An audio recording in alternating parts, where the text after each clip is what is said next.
ஈரானிலிருந்து புதிய ஏவுகணை தாக்குதல்கள் இஸ்ரேல் தரப்பில் அறிவிப்பு. இஸ்ரேலின் மத்திய மற்றும் குஸ்தான் பகுதிகளில் உள்ள 143 குடியிருப்புகளில் எச்சரிக்கை சைரன்கள் ஒலித்தன. இஸ்ரேல் பொதுமக்கள் உடனடியாக பாதுகாப்பான இடங்களுக்கு செல்லுமாறு எச்சரிக்கை விடுக்கப்பட்டுள்ளது. ஈரான் கடற்படை தளபதி இனி உலகம் ஈரானின் விதிகளை ஏற்க வேண்டும் என்று கடும் எச்சரிக்கை விடுத்துள்ளார். ஈரானுக்கு 800 மைல் எல்லைக்குள் எந்த போர்க்கப்பலும் அனுமதிக்கப்படாது என அறிவிக்கப்பட்டுள்ளது. அமெரிக்க அதிபர் டொனால்டு டிரம்பின் ஏஸ்காட் அச்சுறுத்தலுக்கு பதிலளித்து வா ஏஸ்காட் செய் என நேரடி சவால் விடுத்துள்ளார். இதனால் ஸ்ட்ரெய்ட் ஆஃப் ஹோர்முஸ் பகுதியை மையமாக கொண்டு வார்த்தை போர் தீவிரமடைந்துள்ளது. ஈரானின் பல பகுதிகளில் 6 இஸ்ரேலிய ஹெம்ஸ் ட்ரோன்கள் சுட்டு வீழ்த்தப்பட்டதாக IRGC அறிவிப்பு. இஸ்பஹான், குர்திஸ்தான், தெஹ்ரான் உள்ளிட்ட இடங்களில் அவை இடைமறிக்கப்பட்டதாக தெரிவிக்கப்பட்டுள்ளது. ஒரு ஹெம்ஸ் 900 ட்ரோன் முழுமையான ஆயுதங்களுடன் கைப்பற்றப்பட்டதாகவும் வான் பாதுகாப்பு அமைப்பு முழுமையாக செயல்பட்டதாகவும் IRGC தெரிவித்துள்ளது. லெபனான் ஹிஸ்புல்லா அமைப்பு ஹைஃபா நகரின் கிரியத் எலியேசர் வான் பாதுகாப்பு தளம் மற்றும் டெல் அவீவ் அருகிலுள்ள பால்மச்சும் விமான தளத்தை ட்ரோன்கள் மூலம் தாக்கியதாக அறிவித்துள்ளது. இது இஸ்ரேல் லெபனான் மீது நடத்திய தாக்குதல்களுக்கு பதிலடி என கூறப்பட்டுள்ளது. தி எகனாமிஸ்ட் பாதுகாப்பு ஆசிரியர் சஷாங்க் ஜோஷி CNN-க்கு அளித்த பேட்டியில் வாஷிங்டன் மற்றும் டெல் அவீவின் ஆரம்ப நோக்கங்கள், குறிப்பாக ஆட்சி மாற்றம் குறித்த எண்ணம் தற்போது மாறியுள்ளதாக தெரிவித்தார். இப்போது ஈரானின் ஏவுகணை திறனை மட்டுமே குறிவைக்கும் நிலைப்பாடு காணப்படுகிறது. நீண்டகால உற்பத்தி மற்றும் விநியோக சங்கிலியை தாக்கும் திட்டமும் இருக்கலாம் என அவர் கணித்துள்ளார். ஈராக்கிய சராயா அவுலியா அல் தம் எனும் ஈரான் ஆதரவு ஆயுத குழு எர்பில் விமான நிலையத்தில் உள்ள அமெரிக்க தளத்தை ட்ரோன்கள் மூலம் தாக்கியதாக தெரிவித்துள்ளது. அமெரிக்க வீரர்கள் தங்கியிருந்த இடங்கள் குறிவைக்கப்பட்டதாகவும் இது ஈரான் தலைவரின் படுகொலைக்கு பதிலடி எனவும் கூறியுள்ளது.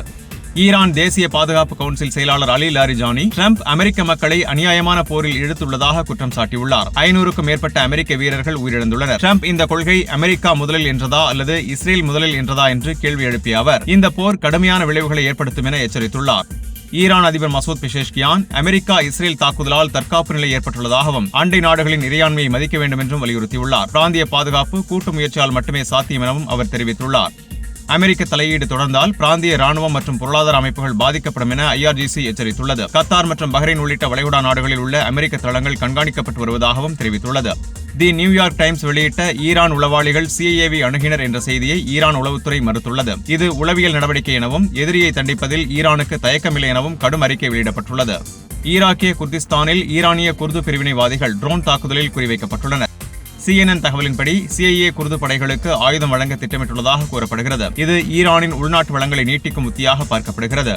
ஈரான் வெளியுறவு அமைச்சர் அப்பாஸ் அராக்ஷி ஈராக்கிய குர்திஸ்தான் அதிபர் நெச்சிர்வான் பர்சானியுடன் தொலைபேசியில் உரையாடியுள்ளார். அப்போது குர்திஸ்தான் அதிபர் அமெரிக்கா இஸ்ரேல் தாக்குதல்களில் உயிரிழந்தவர்களுக்கு இரங்கல் தெரிவித்துள்ளார். மேலும் ஈரான் ஈராக் எல்லைப் பகுதியில் பயங்கரவாத இயக்கங்கள் குறித்த எச்சரிக்கையை அப்பாஸ் அராக்ஷி அதிபரிடம் விவரித்துள்ளார். ஈரான் புரட்சிகர காவல்படை ஹார்முஸ் ஜலசந்தி மூடப்பட்டதாக அறிவித்துள்ளது. இதனால் உலகளாவிய எண்ணெய் மற்றும் எரிவாயு விநியோகம் கடுமையாக பாதிக்கப்பட்டுள்ளது. முக்கிய கடல் வர்த்தக பாதையாக விளங்கும் இந்த பகுதியை சரக்கு கப்பல்கள் தவிர்த்து மாற்று வழிகளை தேடி வருகின்றன. உலக சந்தைகளில் எண்ணெய் விலை உயர்ந்து காணப்படுகிறது. மத்திய கிழக்கு பதற்றம் உலக பொருளாதாரத்தையும் நேரடியாக பாதிக்க தொடங்கியுள்ளது. தெஹ்ரான் வெளியிட்ட தகவலின்படி இதுவரை 41 ட்ரோன்கள் ஈரான் வான் பாதுகாப்பு அமைப்பால் இடைமறிக்கப்பட்டு சுட்டு வீழ்த்தப்பட்டுள்ளது. அமெரிக்கா இஸ்ரேல் தாக்குதல்களுக்கு எதிரான பதிலடி நடவடிக்கைகளின் பின்னணியில் இது நடந்ததாக கூறப்படுகிறது. மேற்கு ஆசியாவில் பல தளங்களில் ஒருங்கிணைந்த ராணுவ நடவடிக்கைகள் தொடர்ந்து நடைபெற்று வருகின்றன.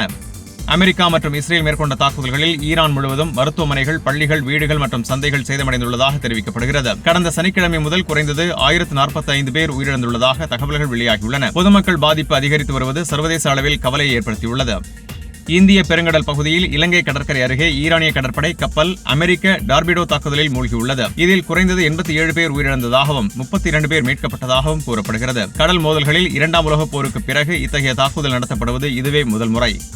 கிழக்கு மத்திய தரைக்கடலில் நேட்டோ வான் பாதுகாப்பு அமைப்புகள் துருக்கி வான் எல்லைக்குள் நுழைந்த ஈரானிய பாலிஸ்டிக் ஏவுகணையை சுட்டு வீழ்த்தியுள்ளது. பென்டகன் இந்த சம்பவம் மேற்கு நேட்டோ கூட்டணியை நேரடியாக போரில் ஈடுபடுத்தாது என தெரிவித்துள்ளது. துருக்கி நேட்டோ கூட்டணியில் முக்கியமான நாடு என்பது குறிப்பிடத்தக்கது. ஈரானின் இலக்காக துருக்கி இல்லை என துருக்கி அதிகாரிகள் தெரிவித்துள்ளனர். ஈரானிலிருந்து ஏவப்பட்ட ஏவுகணை பாதை மாறி துருக்கி வான் எல்லைக்குள் நுழைந்ததாக கூறப்பட்டுள்ளது.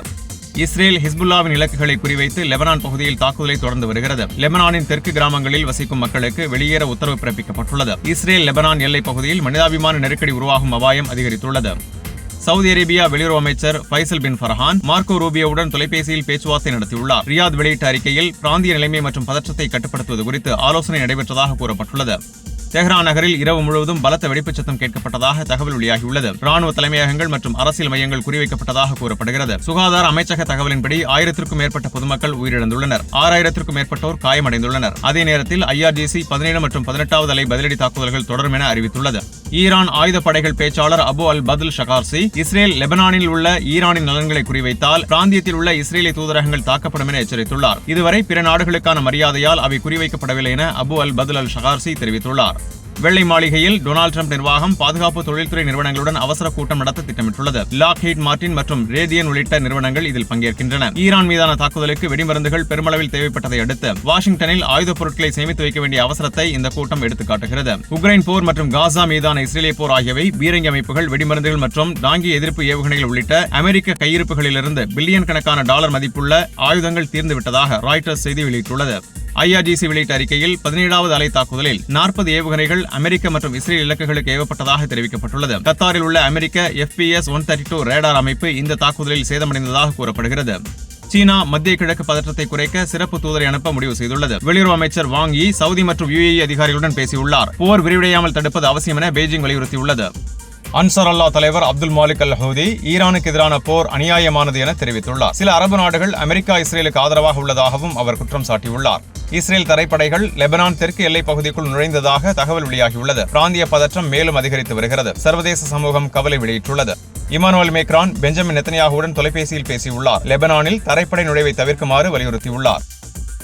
வளைகுடா நாடுகளில் குறைந்து வரும் ஏவுகணை எதிர்ப்பு இடைமறிப்புகள், சிக்கலில் அரபு நாடுகள். மத்திய கிழக்கில் வெடித்துள்ள இந்த விரிவடைந்த மோதல் வெறும் ராணுவ தாக்குதல்களின் பரிமாற்றமாக மட்டுமில்லாமல் யார் அதிக நாட்கள் தாங்க முடியும் என்ற சகிப்புத்தன்மை சோதனையாக மாறியுள்ளது. தி எகனாமிஸ்ட் மற்றும் தி கார்டியன் வெளியிட்டுள்ள விரிவான பகுப்பாய்வுகளின்படி இந்த போரின் விளைவும் அதன் கால அளவும் போர்க்களத்தில் யார் அதிகம் தாக்குகிறார்கள் என்பதை காட்டிலும் யாரிடம் அதிக இடைமறிப்புகள் உள்ளன என்பதில்தான் அதிகமாக சார்ந்துள்ளது. குறிப்பாக ஈரானின் ஏவுகணை மற்றும் ட்ரோன் இருப்புகளுடன் ஒப்பிடுகையில் அமெரிக்கா, இஸ்ரேல் மற்றும் வளைகுடா நாடுகளின் வான்வழி பாதுகாப்பு இடைமறிப்பு களஞ்சியங்கள் எவ்வளவு ஆழமாக உள்ளன என்பது இந்த மோதலின் எதிர்காலத்தை நிர்ணயிக்கக்கூடிய முக்கிய காரணி என கூறப்படுகிறது. போரின் முதல் 3 நாட்களிலேயே ஈரான் ஆக்கிரமிப்பு இஸ்ரேலிய இலக்குகள் மட்டுமல்லாமல் ஐக்கிய அரபு Emirates, Bahrain, Kuwait, Qatar, Saudi Arabia, Jordan மற்றும் ஈராக் குர்திஸ்தான் பகுதிகளில் உள்ள அமெரிக்க ராணுவ மற்றும் உளவு தளங்கள் மீது நூற்றுக்கணக்கான பாலிஸ்டிக் ஏவுகணைகள் மற்றும் ஆயிரக்கணக்கான ஒருவழி தாக்குதல் ட்ரோன்களை ஏவியதாக தெரிவிக்கப்படுகிறது. 1991ஆம் ஆண்டு நடந்த கல்ஃப் வார் காலத்தில் ஈராக், இஸ்ரேல் மற்றும் சவுதி அரேபியாவை நோக்கி 100க்கும் குறைவான ஏவுகணைகளையே ஏவியிருந்தது என்பதை தி எகனாமிஸ்ட் சுட்டிக்காட்டுகிறது. அதனுடன் ஒப்பிடுகையில் ஈரானின் ஆரம்ப பதிலடி தாக்குதல்களின் பரிமாணம் எவ்வளவு பெரியது என்பதும் தெளிவாகிறது. வளைகுடா அரசுகள் பெரும்பாலான வரும் ஏவுகணைகள் வெற்றிகரமாக இடைமறிக்கப்பட்டதாக வலியுறுத்தினாலும் தாக்குதல்களின் வேகம் வான்வழி பாதுகாப்பு அமைப்புகளுக்கு மிகுந்த அழுத்தத்தை ஏற்படுத்தியுள்ளது. துபாய் போன்ற நகரங்களில் மக்கள் அடிக்கடி மேலே வெடிக்கும் இடைமறிப்பு காட்சிகளை காண வேண்டிய நிலை ஏற்பட்டுள்ளது. 2 நாட்களில் மட்டும் சுமார் 800 இடைமறிப்பு ஏவுகணைகள், குறிப்பாக பேட்ரியாட் PAC-3 மற்றும் தாட் போன்ற மேம்பட்ட அமைப்புகள் பயன்படுத்தப்பட்டிருக்கலாம் என்று மதிப்பிடப்படுகிறது.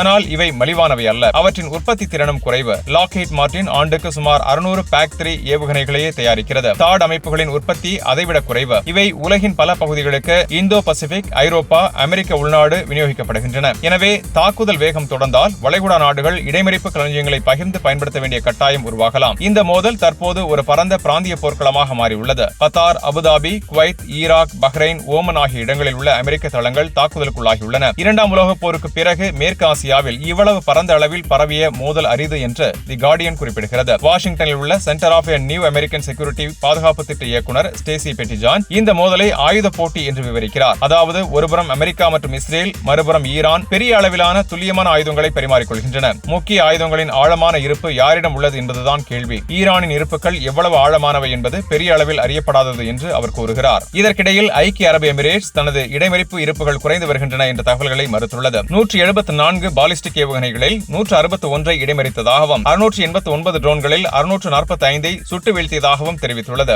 இருப்பினும் செயற்கைக்கோள் படங்கள் மற்றும் சமூக ஊடக காட்சிகள் வேறு சிக்கலான நிலையை சுட்டிக்காட்டுகின்றன. IRGC தனது படைகள் தாட் அமைப்பின் முக்கிய அங்கமான AN/TYP-2 ரேடாரை அழித்ததாக அறிவித்துள்ளது. அல்-ருவைஸ் தளத்திலும் ஜோர்டானில் உள்ள முவஃபக் சால்தி விமான தளத்திலும் இந்த ரேடார்கள் அழிக்கப்பட்டதாக தகவல்கள் வெளியாகியுள்ளன. இவை ஆரம்ப எச்சரிக்கை மற்றும் இடைமறிப்பு ஒருங்கிணைப்புக்கு மைய தூண்கள். மேலும் கத்தாரில் உள்ள அல் உதைத் விமான தளத்தில் AN/FPS-132 ரேடாரும் அழிக்கப்பட்டதாக தகவல்கள் கூறுகின்றன. இந்த ரேடார் சுமார் $1.1 பில்லியன் மதிப்புடையது. நீண்ட தூர ஏவுகணை கண்டறிதலுக்கும் அமெரிக்கா நேட்டோ பாதுகாப்பு வலையமைப்பிற்கும் முக்கியமானது. இதன் அழிவு பிராந்திய பாதுகாப்பை மட்டுமல்ல, சீனா மற்றும் ரஷ்யா போன்ற பெரிய சக்திகளுக்கு எதிரான அமெரிக்காவின் பரந்த ஏவுகணை பாதுகாப்பு நிலைக்கும் பாதிப்பை ஏற்படுத்தக்கூடியது. ஸ்டிம்சன் சென்டர் ஆய்வாளர் கெல்லி கிரியகோ எச்சரிப்பதாவது, வளைகுடா நாடுகள் பலவற்றை எரித்து வருகின்றன. இருப்புகள் குறைந்தால் எந்த சொத்துக்களை பாதுகாப்பது, எதை விட்டுக் கொடுக்கலாம் என்ற கடினமான முடிவுகள் எடுக்கும் நிலைக்கு தள்ளப்படலாம். ஈரானியர்கள் இதை நன்றாக அறிவார்கள் என்றும் சிறிய அலை தாக்குதல்களை தொடர்ந்து நடத்தி பாதுகாப்புகளை சூறைவடை செய்வது 1000 வெட்டுக்களால் மரணம் போன்றது என்றும் அவர் விளக்குகிறார். இது வெறும் ராணுவ சமநிலை அல்ல,